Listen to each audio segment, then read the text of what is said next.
Hello everyone, Mr. Lober here. This time we are looking at week 5, the end of unit 1 and the first opportunity to earn a capstone grade.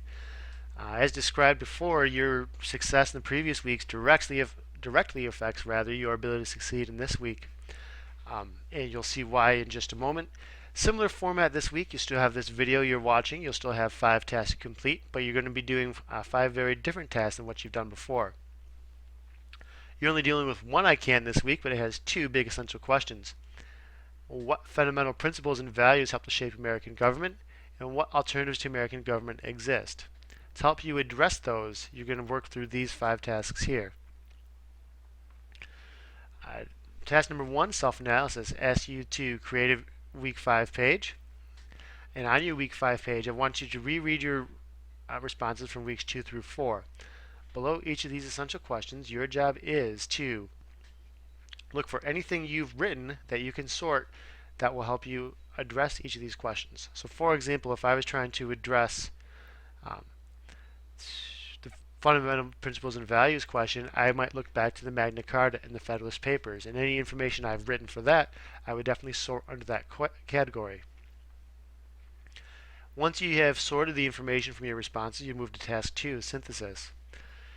Use the rubric, which we'll get to here in a moment, to help you complete that capstone.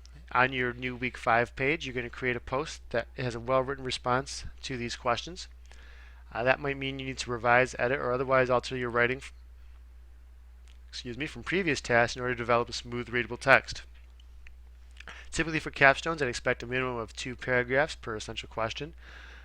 And of course, please continue to cite any sources or ideas that aren't your own. And this will serve as a rough draft of your capstone. Once you completed your rough draft, you move on to peer commentary.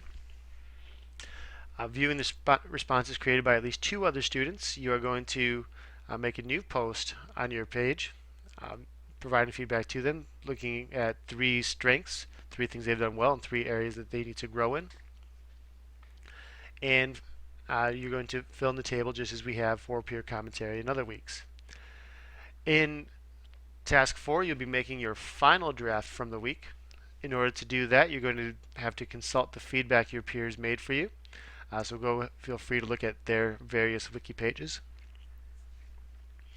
And this will serve as the final draft of your capstone. At the end of that, I'll ask you to complete a short survey for task 5 that records your impressions about the course so far. Let's talk quickly about your course rubric before you begin work. So the course rubric restates what you're going to be doing with these 2 in terms of these essential questions. Each essential question has its own scoring category on the rubric, and each essential question is weighted significantly more than the rest of the categories. In order to secure passage on this assignment, you'll want to meet expectations in all the categories. Obviously, exceeding expectations is great as well, but at a minimum, I'd expect an average of 3 points in each category. If you're dipping down in the 1s and 2s, it means that you haven't developed ideas well or haven't supported them well, and that is not a good indicator that you have mastered the content. So I would say that if you're not developing or supporting your ideas well, you are not meeting expectations.